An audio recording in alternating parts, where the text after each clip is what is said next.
As we now know, most Vikings lived quiet lives, farming, trading, raising families. But today, we follow the ones who didn't. This is the day some of those same free farmers put down the plow and picked up a spear. No mythology today. No feasting, no assembly, no trading town. This is what an actual raiding day looked like. And it is not the day Hollywood sold you. Raiding wasn't a national war effort, it was local and it was small. A local leader, a chieftain, sometimes called a jarl, would gather a crew, often just a few dozen men from nearby farms. Some had raided before, many hadn't. There was no draft, no orders from a king. Farmers joined because a good raid could mean more silver than a whole season's harvest. It was, in a very real sense, a gamble, with your own life as the stake, and not every man came home to collect his winnings. Before dawn, the crew gathers at the shore. The women who ran this household while the men traded, the ones you met yesterday, are the ones who'll run it now while the men raid. Sometimes that meant a few months alone. Sometimes, if the ship never returned, it meant permanently. There's no ceremony here, just goodbyes, quickly said because the tide doesn't wait for anyone. The keys stay on her belt, the farm stays hers to run, and the ship pushes off into open water. This isn't the trading ship from yesterday, built wide and slow for cargo. This is a long ship, narrow, shallow, and built for speed. Its shallow hull could slide right up onto a beach or slip miles up a river most other ships couldn't touch. That single design choice is the reason Viking raids worked at all. They could strike almost anywhere with the coastline and be gone before help arrived. For now, though, it's just open water, wind in the sail, and a crew that has no idea yet exactly what they'll find.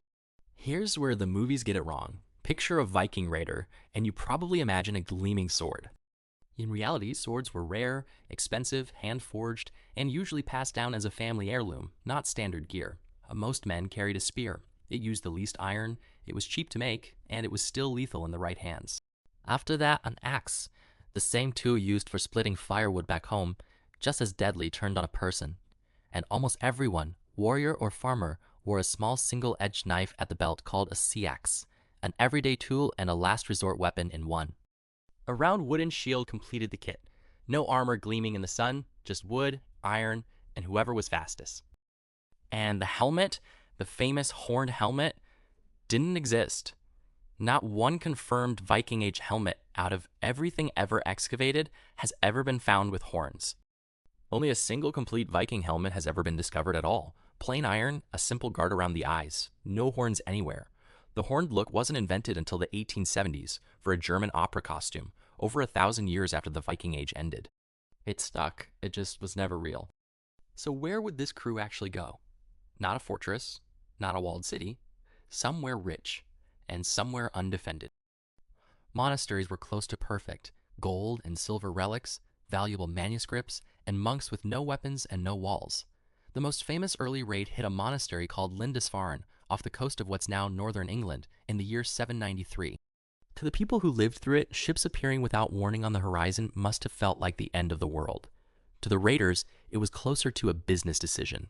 Maximum reward, minimum resistance. That single raid is often marked as the start of what we now call the Viking Age. The ship runs straight up onto the sand. There's no time to waste on a proper landing. Men are over the side before it fully stops moving. This is the entire strategy in one sentence. Hit fast, take everything you can carry, and leave before anyone organizes a defense. There's no pitched battle here, no clash of armies. Just speed and the element of total surprise. For the people on the receiving end, there was rarely any warning at all.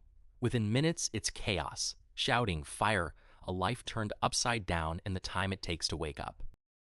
This is the part the legends don't dwell on, and the part this channel isn't going to sanitize either. It was violent, it was frightening, and for the raiders, it was also, coldly, the entire point. Silver and gold were the obvious prize. Coins, jewelry, church relics that could be melted down or sold whole.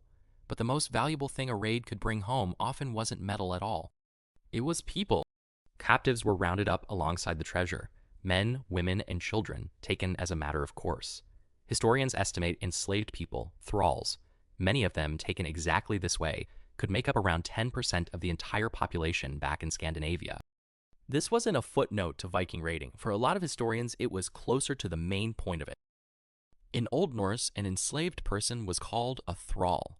A thrall had no legal rights. Under the law, a thrall was property, full stop. Some worked the fields. Some did the hardest, heaviest labor on a farm.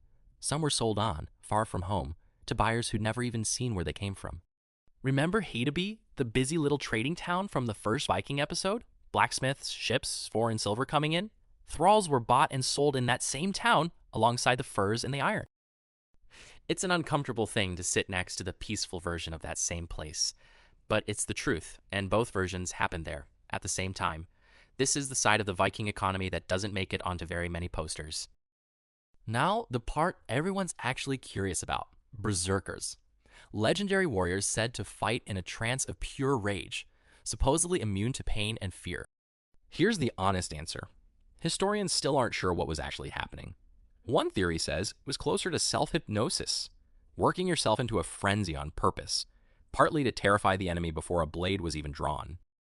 Another theory points to hallucinogenic mushrooms or other plants, though the evidence for that is thin and mostly speculation.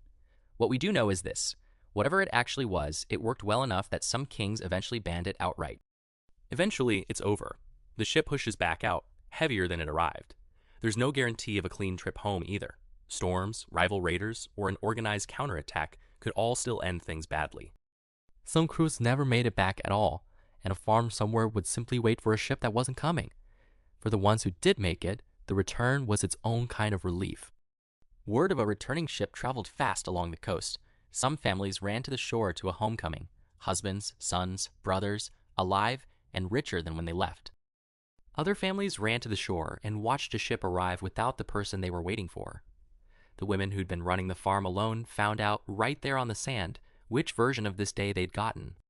That's the part yesterday's episode only hinted at, what sometimes permanently actually looked like from the shore. There was no separating the profit from the risk. They were the same coin. So which is the real Viking? The peaceful farmer from yesterday or the raider from today? Both, at the exact same time, in the exact same families. Not mindless savages, not innocent, misunderstood traders either. Just people making a genuinely brutal calculation about how to survive and sometimes get rich in a genuinely brutal world.